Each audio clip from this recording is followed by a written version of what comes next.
ఇస్తున్నాడు వీళ్ళకి.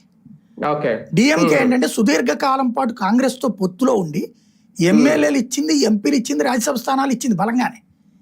కానీ మంత్రివర్గంలోకి ఏనాడు తీసుకోలేదు. ఏ భాగస్వామ్య పక్షాన్ని కూడా మంత్రివర్గంలోకి తీసుకోదు డిఎంకే. ప్రభుత్వం డిఎంకేది, పొత్తు మాత్రం కూటమిది, డిఎంకే కూటమిది. విజయ్ దానికి భిన్నమైన పాత్ర పోషించాడు. కాంగ్రెస్ పార్టీలో ఐదుగురు గెలిచారు, 2 మంత్రి పదవులు ఇచ్చాడు. వాస్తవంగా ఎలక్షన్స్ ముందు 50 సీట్లు ఇస్తానన్నాడు విజయ్. కాంగ్రెస్ పోటీ ఒప్పుకోవాలి అధినాయకత్వం డిఎంకేతో. నిజంగా 50 ఇచ్చి ఇప్పుడు 108 దగ్గర ఆగేది కాదేమో, అప్పుడు 125 130 వచ్చుండేది ఇద్దరు కూటమి. వచ్చుంటే అప్పుడు కాంగ్రెస్ షేర్ ఎక్కువ అడిగేది. డిప్యూటీ సీఎం తో పాటు 5-10 మంది పదవులు అడుగుండేది, ఇచ్చుండేవాడు కూడా విజయ్.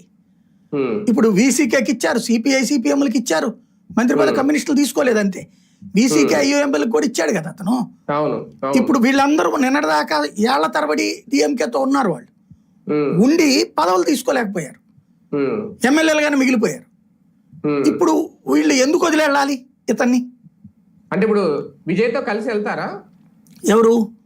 డిఎంకే కాదు, నేననేది కాంగ్రెస్ పార్టీ విజయ్తో కలిసి వెళ్తున్నాక ఇంకా వాళ్ళు వెనక్కి వెళ్ళరు. వెనక్కి వెళ్ళినప్పుడు డిఎంకే ఇంకా కాంగ్రెస్ ఎందుకు ఈ ప్లేస్ డిఎంకే ప్లేస్ లోకి టీవీకే వచ్చేసింది.